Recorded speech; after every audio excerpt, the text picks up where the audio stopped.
Assalamualaikum warahmatullahi wabarakatuh. Kami dari kelompok 2 akan memaparkan materi tentang pigeonhole principle pada mata kuliah Matematika Diskrit oleh dosen pengampu Ibu Robiah Astuti, Magister Pendidikan. Yang beranggotakan saya Nadila Safitri dan rekan saya Evi Nurfiana. Yang pertama yaitu sejarah prinsip sarang merpati atau pigeonhole principle. Prinsip sarang merpati dikemukakan oleh seseorang matematikawan yang berasal dari Jerman yaitu Johann Peter Gustav Lejeune Diskrit pada tahun 1834, sehingga prinsip sarang merpati juga disebut dengan prinsip kotak atau laci Diskrit. Prinsip pigeonhole berawal dari permasalahan jumlah burung merpati dan sarangnya. Yang kedua yaitu prinsip sarang merpati. Prinsip pigeonhole berawal dari permasalahan perbedaan jumlah burung merpati dan sarangnya. Jika ada 20 burung merpati yang akan bertengger pada 19 burung merpati, maka salah satu dari sarang burung tersebut berisi setidaknya 2 burung merpati. Selanjutnya, prinsip pigeonhole yang menyatakan bahwa jika ada lebih banyak burung merpati daripada sarangnya, maka harus ada setidaknya satu sarang yang berisi 2 atau lebih merpati di dalamnya. Tentu saja, prinsip ini berlaku untuk benda lain selain burung dara dan merpati. Dengan demikian, prinsip pigeonhole menyatakan bahwa jika K adalah bilangan bulat positif dan objek berjumlah K plus 1 ditempatkan dalam wadah berjumlah K, maka ada salah satu wadah yang berisi objek lebih dari 1. Kebenaran dari prinsip pigeonhole ini akan dibuktikan menggunakan kontrak posisi dengan mengasumsikan tidak ada wadah yang berisi objek lebih dari 1. Maka jumlah total objek yang terbanyak adalah K, sedangkan jumlah total objek K plus 1, maka itu terdapat kontradiksi pada pernyataan kontraposisinya yang mengakibatkan prinsip pigeonhole bernilai benar. Selanjutnya, teorema 1.1, jika n plus 1 atau lebih merpati menempati n sarang burung, maka paling sedikit ada satu sarang yang ditempati oleh 2 atau lebih burung merpati. Dengan kata lain, jika n plus 1 atau lebih objek ditempatkan di dalam n buah kotak, maka paling sedikit terdapat satu kotak yang berisi 2 atau lebih objek. Selanjutnya, bukti teorema 1.1 dengan menggunakan pembuktian kontradiksi andaikan tidak ada kotak yang berisi 2 atau lebih objek, akibatnya setiap kotak berisi maksimal 1 objek. Akan tetapi, hal ini mengakibatkan jumlah objek pada keseluruhan kotak akan lebih kecil atau sama dengan n.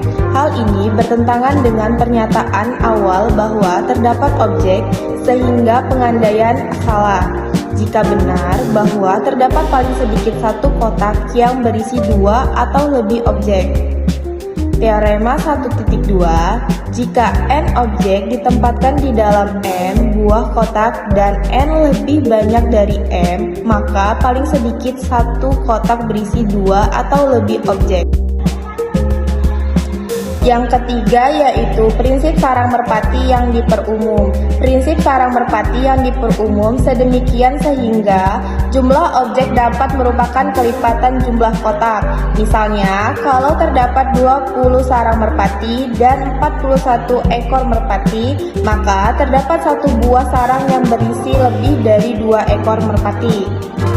Teorema 2.1, misalkan M adalah bilangan bulat positif, jika terdapat M objek yang akan diletakkan pada N kotak, maka paling sedikit akan terdapat satu kotak yang berisi minimal M per N objek. Bukti teorema 2.1 lakukan hal yang serupa dengan pembuktian teorema 1 dengan menggunakan pembuktian kontradiksi. Diasumsikan bahwa tidak ada wadah yang berisi lebih dari M per N min 1 objek, maka jumlah objek maksimalnya adalah wadah dikali isinya. Perhatikan pertidaksamaan berikut ini. Selanjutnya, pertidaksamaan di atas dapat ditulis demikian karena M per N tidak mungkin sama atau melebihi M per N plus 1. Jika ruas kanan disederhanakan, maka hasilnya adalah yang berarti seperti di gambar ini. Dari ketidaksamaan di atas diperoleh bahwa jika jumlah keseluruhannya objek akan lebih kecil dari M, hal ini bertentangan dengan pernyataan awal bahwa jumlah objek total adalah M objek. Asumsi salah, jadi benar bahwa paling sedikit terdapat satu kotak yang berisi minimal M per N objek. Selanjutnya, aplikasi prinsip Sarah merpati. 1. Aplikasi pada Hash komputer. A. Hash collection. Hash adalah hasil pengolahan data menggunakan algoritma tertentu menghasilkan kode unik dengan panjang tetap. Karena jumlah hash terbatas sedangkan data bisa tak terbatas, pasti ada data berbeda yang menghasilkan hash sama atau collection. Kesimpulannya, hash collection tidak bisa dihindari terutama jika ukuran data besar. B. Kompresi data. Kompresi adalah memperkecil ukuran data agar lebih efisien. Tidak mungkin semua data bisa dikompresi tanpa kehilangan informasi karena hasil kompresi lebih sedikit daripada data asli. Kesimpulannya, tidak mungkin semua data bisa dikompresi tanpa resiko kehilangan informasi. Selanjutnya, aplikasi pada permasalahan relasi. Misalnya ada 50 orang dalam ruangan, setiap orang bisa punya jumlah teman dari 0 sampai 49. Karena ada 50 orang atau merpati tetapi hanya 49 kemungkinan jumlah teman atau sarang, pasti ada minimal 2 orang yang jumlah temannya itu sama. Yang ketiga, aplikasi pada permasalahan numerikal. Misalnya, ada 11 bilangan acak, jika dibagi 10, hanya ada 10 kemungkinan sisa 0 sampai 9. Karena ada 11 bilangan atau merpati, pasti ada 2 bilangan dengan sisa yang sama atau sarang. Kesimpulannya, selisih kedua bilangan tersebut habis dibagi 10. Selanjutnya, 4. Aplikasi pada permasalahan geometri. Diberikan 6 titik dalam persegi panjang 3 dikali 4 dibagi menjadi 5 bagian, maka minimal ada 2 titik dalam bagian yang sama. Jarak maksimal dalam satu bagian tidak lebih dari akar 5. Kesimpulannya, ada 2 titik yang jaraknya tidak lebih dari akar 5. Yang kelima, aplikasi pada trik kartu kombinatorik. Asisten sulap mengambil 5 kartu acak, pasti ada minimal 2 kartu dengan lambang sama atau prinsip pigeonhole. 1 kartu disembunyikan, 4 kartu ditunjukkan dengan urutan tertentu dari urutan dan lambang. Pesulap bisa mengetahui kartu yang disembunyikan. Nah, jadi selanjutnya kita masuk ke contoh soal, yaitu berapa jumlah siswa minimal dalam satu kelas agar dapat 2 siswa dengan zodiak yang sama. Nah, jawabannya kita ini udah kenal kan, ada 12 zodiak, artinya ada 12 kotak atau sarang. Kita asumsikan 12 zodiak itu sebagai kotaknya atau sarangnya, yaitu N sama dengan 12. Sehingga agar terdapat minimal 2 siswa dengan zodiak yang sama, maka jumlah siswa harus N plus 1. N plus 1 itu dari mana? Dari teoremanya, yaitu 12 tambah 1 sama dengan 13 siswa. Jadi jumlah siswa minimal dalam kelas supaya ada 2 siswa dengan zodiak yang sama adalah 13 orang atau 13 siswa. Banyak 1000 orang mengikuti survei dan mereka diminta untuk mengisi rumpang berupa hari lahir mereka, yaitu Senin, Selasa, Rabu, Kamis, Jumat, Sabtu, dan Minggu. Paling sedikit ada berapa orang yang memiliki hari lahir yang sama?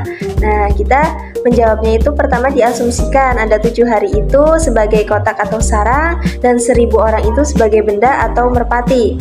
Nah, dibagi rata, 1000 dibagi 7 itu sama dengan 142 sisa 6. Artinya kalau dibagi rata setiap hari dapat 142 orang, tapi masih ada 6 orang tersisa. Nah, 6 orang tersisa itu kita harus ditaruh ke 6 hari, yaitu N plus 1. N plus 1 itu dari teorema sama dengan 142 ditambah 1 sama dengan 143. Jadi ada 6 hari yang akan punya 143 orang, sedangkan 1 hari sisanya tetap 142. Jadi paling sedikit ada 143 orang yang memiliki hari lahir yang sama. Contoh soal yang selanjutnya yaitu terdapat 51 bilangan yang dipilih dari bilangan bulat antara 1 sampai 100 secara inklusif. Buktikan bahwa terdapat 2 bilangan yang dipilih adalah berurutan.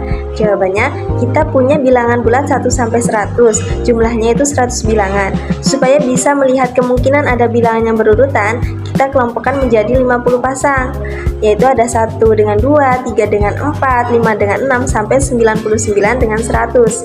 Sekarang kita pilih 51 bilangan dari total 100 itu, artinya kita menaruh 51 merpati ke dalam 50 sarang atau kelompok tadi itu. Nah, menurut prinsip Dirichlet Pigeonhole Principle, jika jumlah benda atau merpati lebih banyak daripada jumlah kotak atau sarang, maka pasti ada minimal satu kotak yang berisi lebih dari 2 benda. Artinya menurut prinsip sarang merpati, pasti ada satu pasang yang dipilih kedua-duanya. Jadi, pasti ada 2 bilangan yang berurutan di antara 51 bilangan yang dipilih dari 1 sampai 100. Jadi kesimpulannya yaitu prinsip sarang merpati Pigeonhole Principle diperkenalkan oleh Johann Peter Gustav Lejeune Dirichlet tahun 1834 dan dikenal juga sebagai prinsip kotak Dirichlet. Prinsip ini menyatakan bahwa jika terdapat lebih banyak objek daripada wadah, misalnya n+1 objek pada n kotak, maka pasti ada wadah yang berisi minimal 2 objek. Dalam bentuk umum, jika terdapat m objek yang ditetapkan pada n kotak, maka paling sedikit ada satu kotak berisi m per n objek. Untuk menerapkan perlu ditentukan dengan tepat objek yang berperan sebagai merpati dan wadah itu sebagai sarang merpati. Prinsip ini sangat berguna dan dapat diaplikasikan di berbagai bidang seperti sains komputer, relasi antar objek atau ruang, permasalahan numerikal, geometri, hingga trik kombinatorika kartu. Jadi itulah tadi pemaparan materi dari kelompok kami, kurang lebihnya kami mohon maaf dan atas waktunya untuk menonton video ini saya ucapkan terima kasih. Wabillahi taufiq wal hidayah, wassalamualaikum warahmatullahi wabarakatuh.